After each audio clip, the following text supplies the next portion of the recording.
Your Excellency, the Embassy of Brazil in Bangladesh and his colleague and the respected journalist, Assalamu alaikum wa rahmatullah.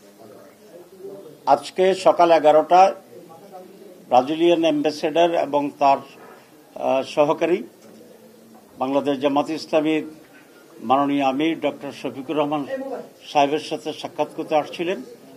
সেখানে জামাতের অনেক কেন্দ্রীয় নেতৃবৃন্দ সহ আমরা দীর্ঘ আলোচনা করেছি।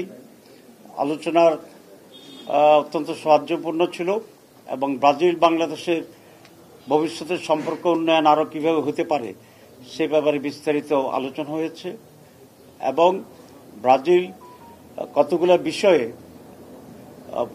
পণ্য রপ্তানি করে, তার ভিতরে মেইনলি দুগ্ধজাত যে সমস্ত প্রোডাক্ট আছে, কটন আছে, এইসব বিষয়ে তারা বাংলাদেশে আরও কীভাবে এক্সপোর্ট বাড়াতে আলোচনা করেছে। আমরা বলেছি বাংলাদেশ থেকে ফার্মাসিউটিক্যাল প্রোডাক্টস, গার্মেন্টস এই সমস্ত বিষয় ব্রাজিলে যেতে পারে, সেগুলো আরও কীভাবে বেশি করে রপ্তানি করা যায়।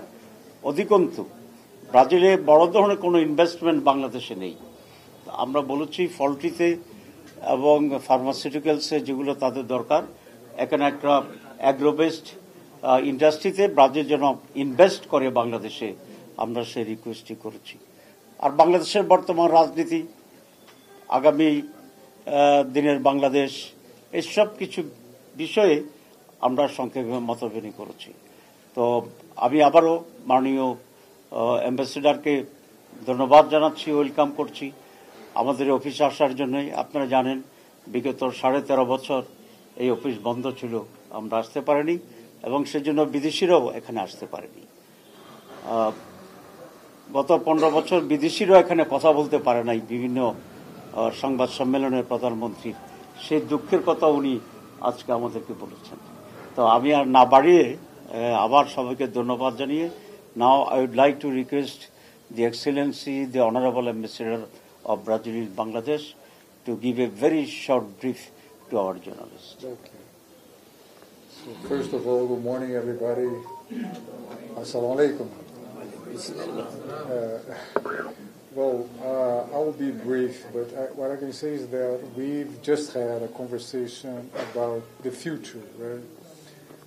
I'm very glad to be here and to offer, the services of my country to Bangladesh in this new era. We have many areas in which we can cooperate. I think my friend here has already mentioned, we have agriculture, we have pharmaceuticals, we have education, we have culture, and all of this is already on the move. Okay, our bilateral relationship is in very good shape. I'm glad, that we were able to achieve things here in Bangladesh, and I am intending to keep it this way as long as I'm here. Okay, with the help of my assistants and colleagues, and also with, in the case here today, with the newly inaugurated friendship between the Jamaat Islami and the Brazilian embassy.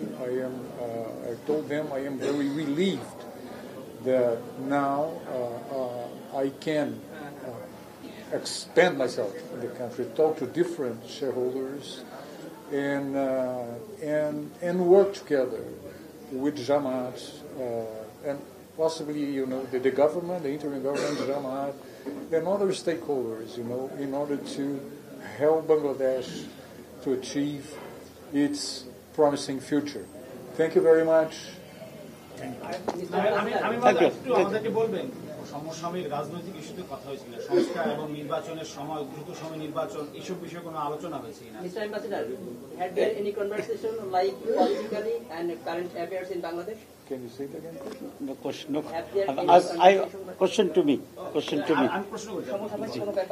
জি জি, আমাদের সমসাময়িক ব্যাপারে কথা হয়েছে। আমরা আগামীতে একটি সুষ্ঠু নির্বাচন কিভাবে হতে পারে সেই ব্যাপারে আমাদের ভূমিকা এবং ইত্যাদি ব্যাপারে উনি কথা বলেছেন, আমরা আমাদের কথা বলেছি। Thank you. একটা বিষয় হলো যে বিএনপির সঙ্গে আপনাদের সবসময় জামাতের পপুলারিটি বাড়ছে যার কারণে হচ্ছে কিনা?